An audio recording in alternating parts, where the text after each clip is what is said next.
Bonjour, j'espère que vous allez bien. Aujourd'hui, je vais vous lire un extrait de Rodogune, acte 5, scène 1 de Corneille. Une âme égarée par les passions.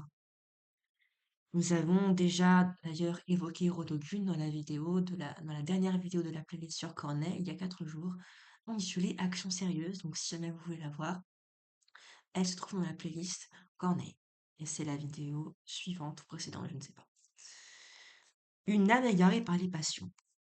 Ce monologue de Cléopâtre illustre à merveille un aspect du système dramatique de Corneille, des passions violentes et hautaines, exemples de faiblesse, au point dans l'intrigue humaine, bannissent de l'âme et de cette reine tout sentiment du devoir et toute tendresse maternelle. Convers page 110, esquisse du conflit.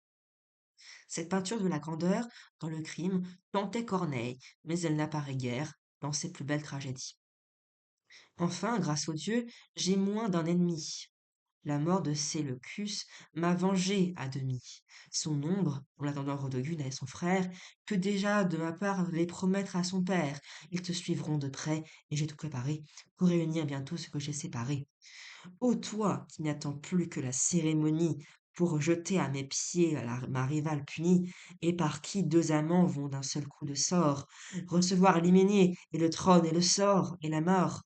Poison me sauras-tu rendre mon diadème? Le fer m'a bien servi, me en feras-tu de même? Me seras-tu fidèle? Et toi, que me veux-tu? Ridicule retour d'une sotte vertu?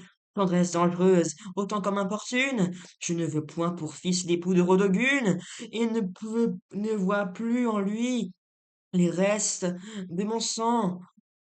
Il m'arrache du trône et la met en mourant, veste du sang ingrat d'un époux infidèle, héritier d'une flamme envers moi criminelle, aime mon ennemi et périt comme lui. Pour la faire tomber, j'abattrai son appui. Aussi bien sous mes pas c'est creuser un abîme, que retenir ma main sous la moitié du crime. Et te faisant mon roi, c'est trop me négliger. Et que te laisser sur moi, père et frère à venger. Qui se venge à demi-cour lui-même est sa peine. Il faut condamner, couronner sa haine. Dut le peuple, en fureur, pour ses maîtres nouveaux, de mon sang odieux, arroser leur tombeau, dut le Parthe vengeur, me trouver sans défense. Brûle le ciel, égaler le supplice à l'offense.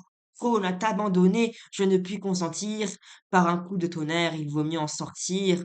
Il vaut mieux mériter le sort le plus étrange.